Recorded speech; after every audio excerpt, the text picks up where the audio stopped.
ఓ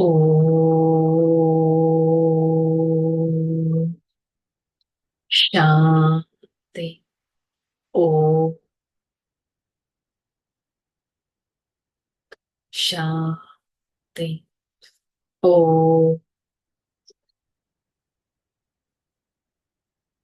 శాంతి.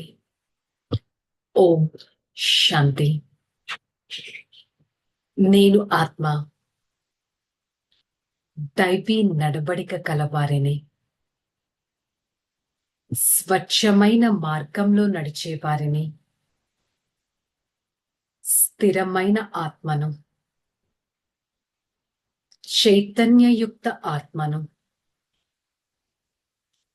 ఈ క్షణం నేను ఆత్మ నా ప్రియమైన తండ్రి పరమాత్మ సన్ముఖంలో ఈ దివ్యమైన జ్ఞాన మురళిని వింటున్నట్టు అనుభవం చేసుకుంటాను. ఓం శాంతి. ఓం శాంతి. మురళి డేట్ 16/4/2025.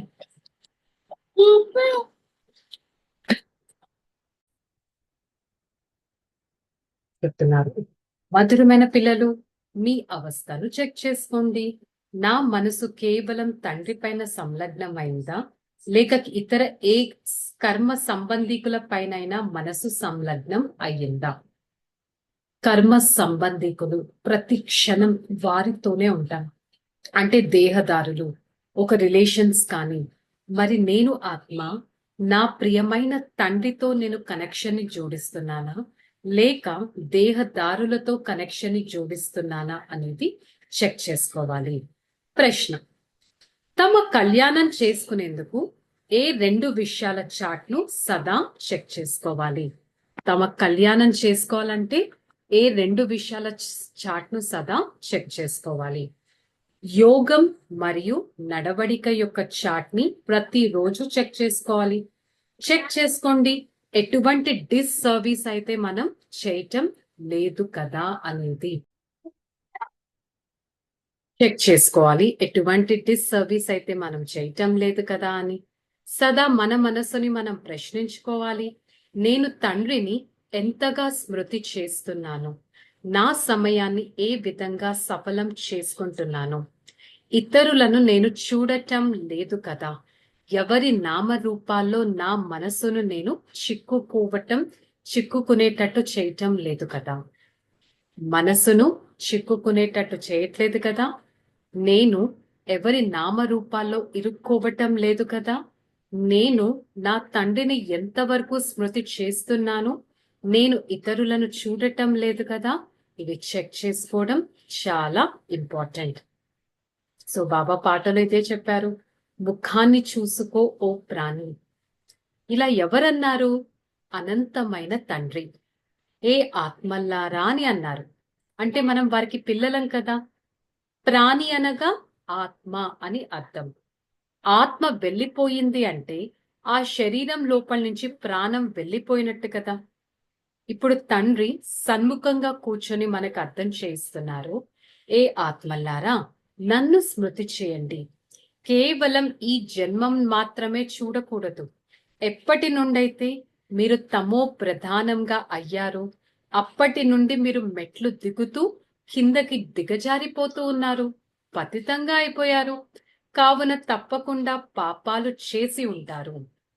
ఇప్పుడు ఇది అర్థం చేసుకోవాల్సిన విషయం. ఎన్ని జన్మాంతరాల పాపం మీ తలపైన ఉంది, ఇది మీకు తెలుస్తుంది కదా. స్వయాన్ని చెక్ చేసుకోవాలి. నా యోగం ఎంతవరకు కుదురుతుంది? నా యోగం పరమాత్మతో, యోగం అంటే మెడిటేషన్ యొక్క కనెక్షన్ ఎంతవరకు కుదురుతుంది? తండ్రితో ఎంత ఎక్కువగా యోగం కుదురుతుందో అంతగా వికర్మలు కూడా వినాశనం అవుతాయి. బాబా అంటున్నారు, అందుకే నన్ను స్మృతి చేయండి, అప్పుడు మీ వికర్మలు వినాశనం అవుతాయి అన్నది గ్యారంటీ. ప్రతి ఒక్కరూ తమ మనసును చూసుకోవాలి. తండ్రితో నాకు ఎంత యోగం కుదురుతుంది, ఎంతగా మనసును యోగంతో నేను జోడిస్తున్నాను, అంతగా నేను పవిత్రంగా అవుతాను, అంతగా నా పాపాలు కూడా సమాప్తం అవుతాయి. నేను యోగాన్ని పెంచుతూ ఉంటే పాపాలు కూడా సమాప్తం అవుతాయి. పవిత్రంగా అవ్వకపోతే యోగం కూడా కుదరదు. Most important underline point.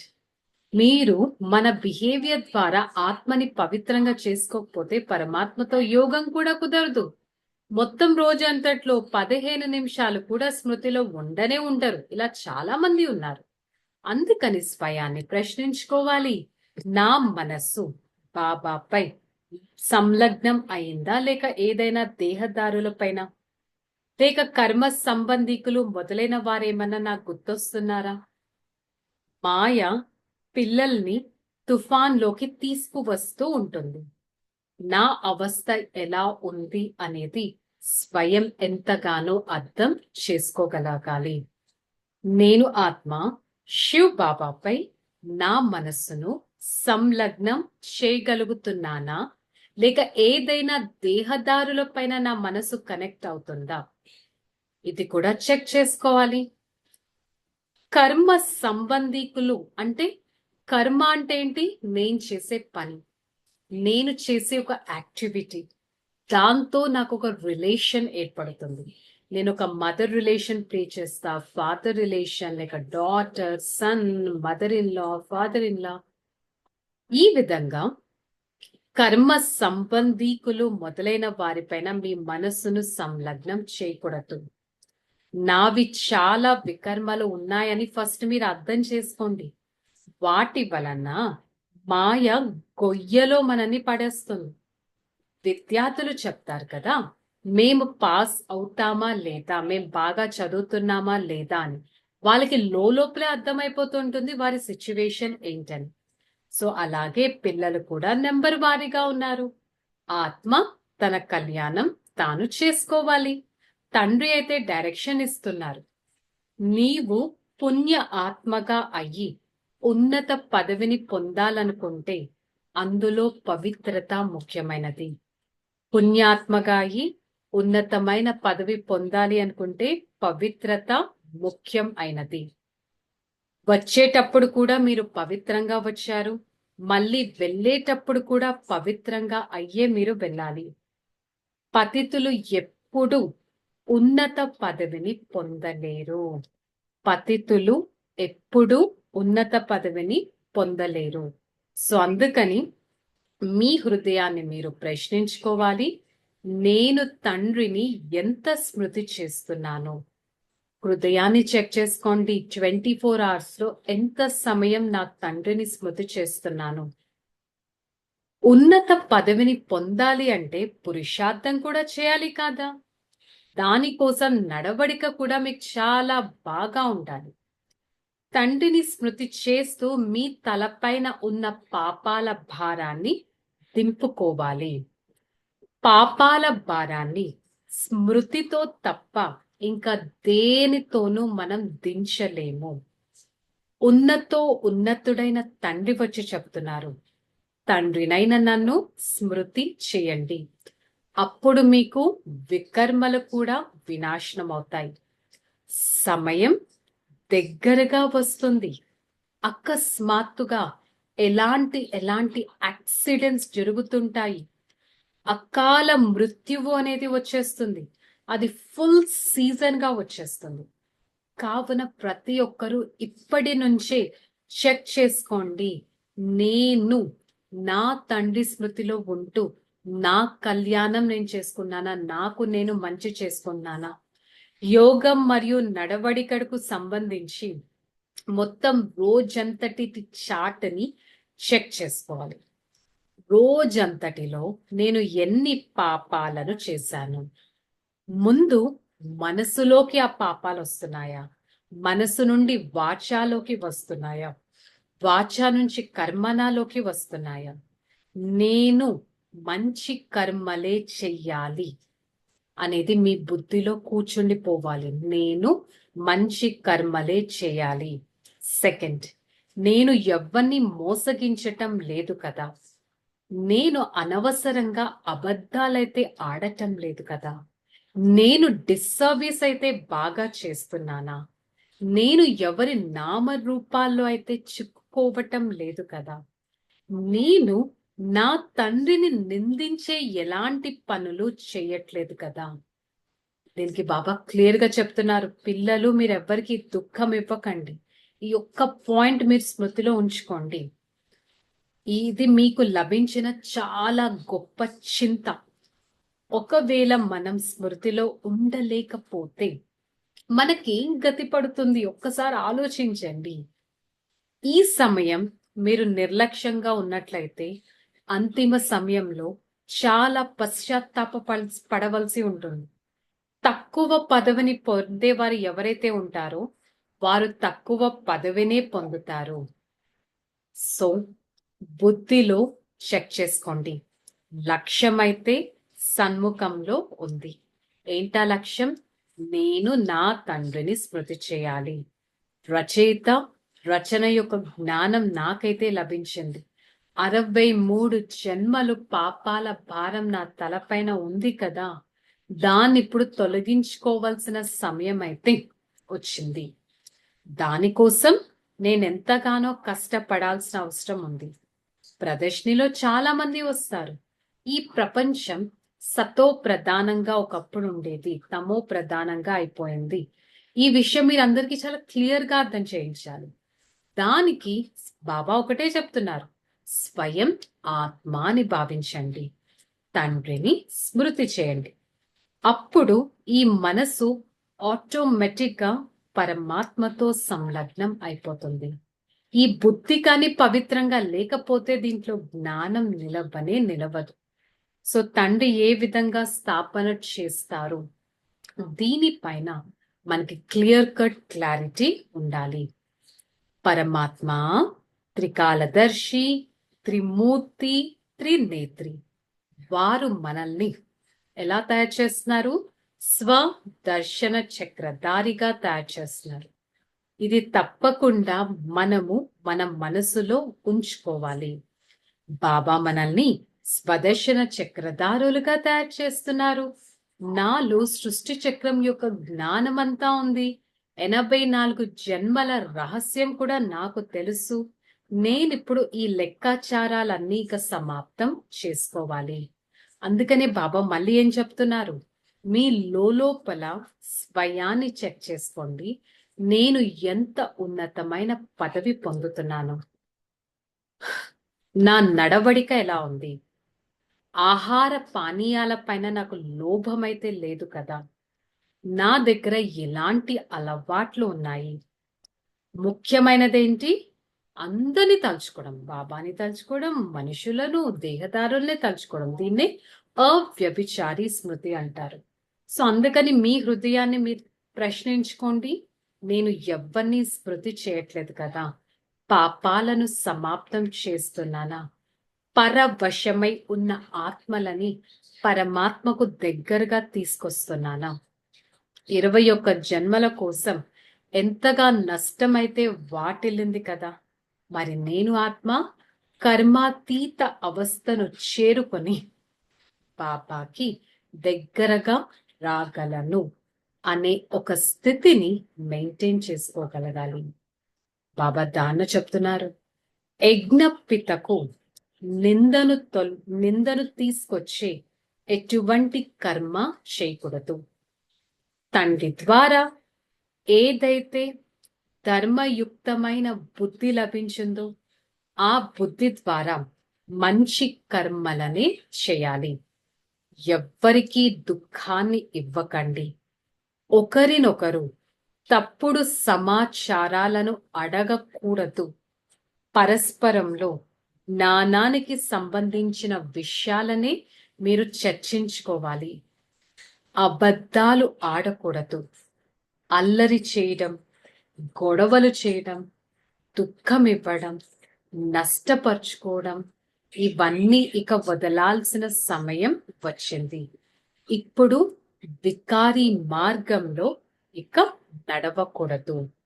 So బాబా ఇదే వరదానం ఇస్తున్నారు, పంచ వికారాల రూపీ శత్రువును పరివర్తన చేసే సహయోగిగా చేసుకునే మాయాజీత్ జగజ్జీత్ భవం. విజయం పొందిన వారు శత్రువు యొక్క రూపాన్ని తప్పకుండా పరివర్తన చేస్తారు. కావున మీరు వికారాల రూపీ శత్రువును పరివర్తన చేసి సహయోగి స్వరూపులుగా తయారవ్వాలి. దీని వలన వారు మీకు సలాం చేస్తారు. ఎవరు? నెగిటివిటీ, మాయ, కామ వికారం శుభ కామ రూపంలోకి, క్రోధాన్ని ఆత్మిక నశ రూపంలోకి, లోపాన్ని అనాసక్త వృత్తి రూపంలోకి, మోహాన్ని స్నేహము రూపంలోకి పరివర్తన అనేది అవుతుంది. ఇదంతా ఎప్పుడవుతుంది? నేను ఆత్మ మాయాజీ జగజ్జీ స్థితిలో ఉండి ఫస్ట్ ఆ ఆత్మాభిమాని స్థితిని మెయింటైన్ చేయగలిగితే. స్లోగన్: అసలైన బంగారంలో నాది అనే భావమే కల్తీ.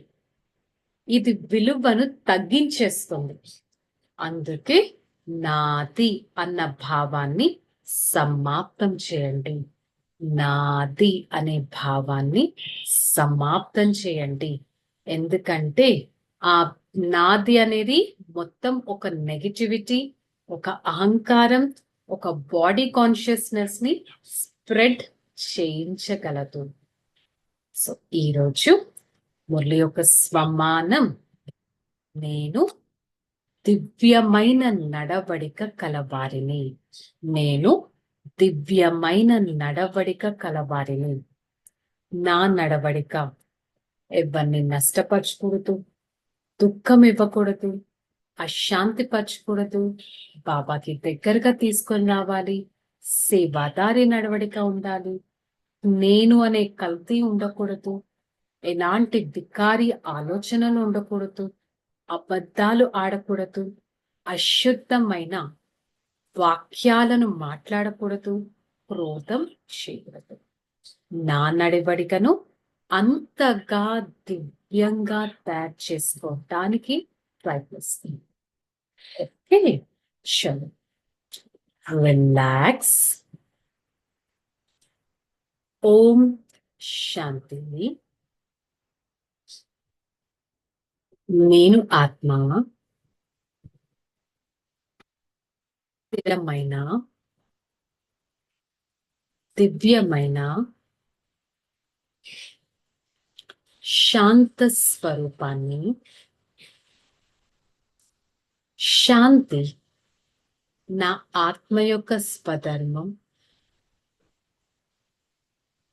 శాంతి ఆత్మ నివసించే స్థానం. నేను ఆత్మ శాంత చిత్తంగా ఉంటూ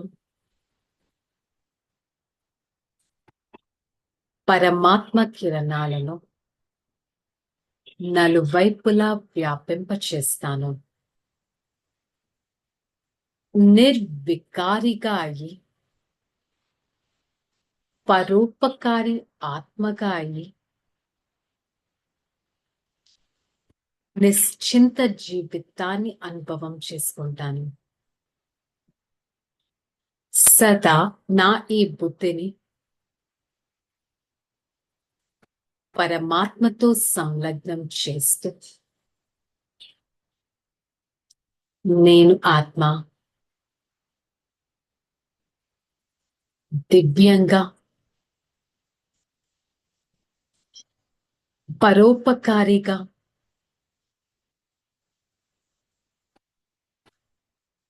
సదా పరమాత్మ స్మృతిలో ఉండటానికి ప్రయత్నిస్తాను. I, the soul, is filled with the God's divine virtues. Every single virtue showers me with utmost respect.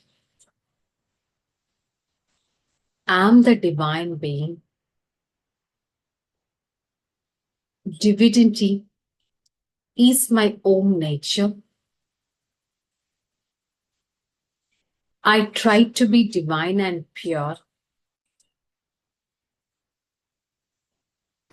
which helps me to maintain an all elevated stage. For the next few seconds, I try to be a positive personality, experience my own true self nature, makes me to become a detached observer, and I, the soul, try to maintain the divinity all the time and the beauty all the time. Om Shanti, Shanti, Shanti. Om Shanti. I, the soul, check the powerful vibrations from the Supreme Father. Spread such vibrations to every part of this body and be a divine being. Om Shanti.